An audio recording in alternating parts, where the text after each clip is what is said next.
Want is for you to put me in the midst of a really life-threatening situation. I'd really like that. Oh, you'd notice that, of course. It all depends how long there is before the whole place goes tumbling and crumbling into the warm Adriatic. But by the looks of it, we're safe enough on an upper story. It looks to me as if the lower stories of some of those palaces out there have vanished completely. Look at the state of this place. It's all seen better days. I'd be ashamed to have carpets like this. No wonder it's deserted. If I remember rightly, most people cleared out at the last minute, right before the great crash. It'll be something to see, Charlie. Venice is one of the great old cities of Earth. Imagine seeing it sink, watching the marble facades cracking and dropping. I'm not sure I'd want to be around, really. Oh, I would. There might only be days left. Or hours, or minutes. You're trying to unsettle me. Am I? You know you are. Look, here's someone. Maybe they haven't evacuated completely. Madam, good morning. It's 6 in the evening, young man. Are you drunk? Certainly not. They're mostly drunk.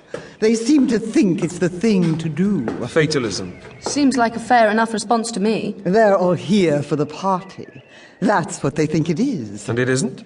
Crazed aristocrats, madmen, inveterate revelers, all of them here for the final carnival of all.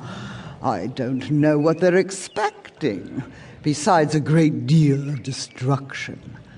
They'll all die, of course. And you? Why are you here? Is he always this impertinent? Me? Sometimes he's downright rude.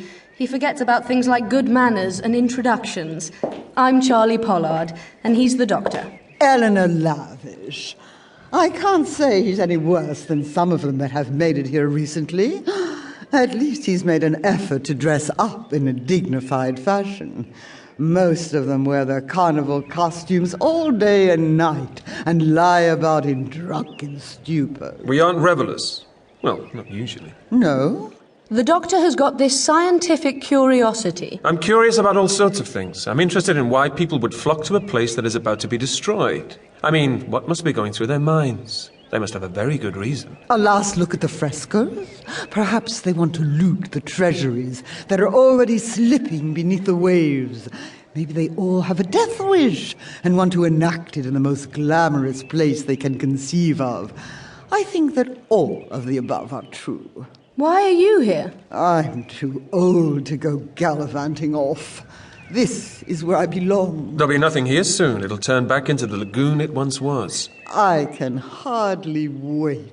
I'll get some peace. I'll find myself some opulent ballroom and watch the chandeliers grow extravagant beards of lichen and weed, and the monstrous fish take up residence in the sepulchral boudoirs of ancient princesses. Put that way, it sounds rather nice. But you'll be dead. You'll drown. Everything I have is here. I don't have the time to start up elsewhere. No, far better that I slip quietly below the surface with the rest of my life. Thanks, Doctor. What have I done? You were supposed to bring me somewhere gorgeous on holiday. We were supposed to get out of that gothic nightmare of a ship of yours to somewhere lovely. This is worse than ever. You've brought me somewhere horrible where everyone wants to die. I was only telling you what you wanted to know. If you want cheering up, talk to some of the revelers. They seem to be having a nice enough time, if that's the kind of shallow person you are. I did think you seemed a rather more sensible young lady. I am. All I meant was, I didn't expect to be here in the middle of some ghastly natural disaster, that's all. There isn't anything natural about it, my dear. Venice has been sinking for years. It was always on the cards. On the cards. Oh, that's rich. That's very good. No, that gradual process of the water's crepitation and the very natural decay of a metropolis built on the murky waters of a lagoon, that isn't what we're talking about.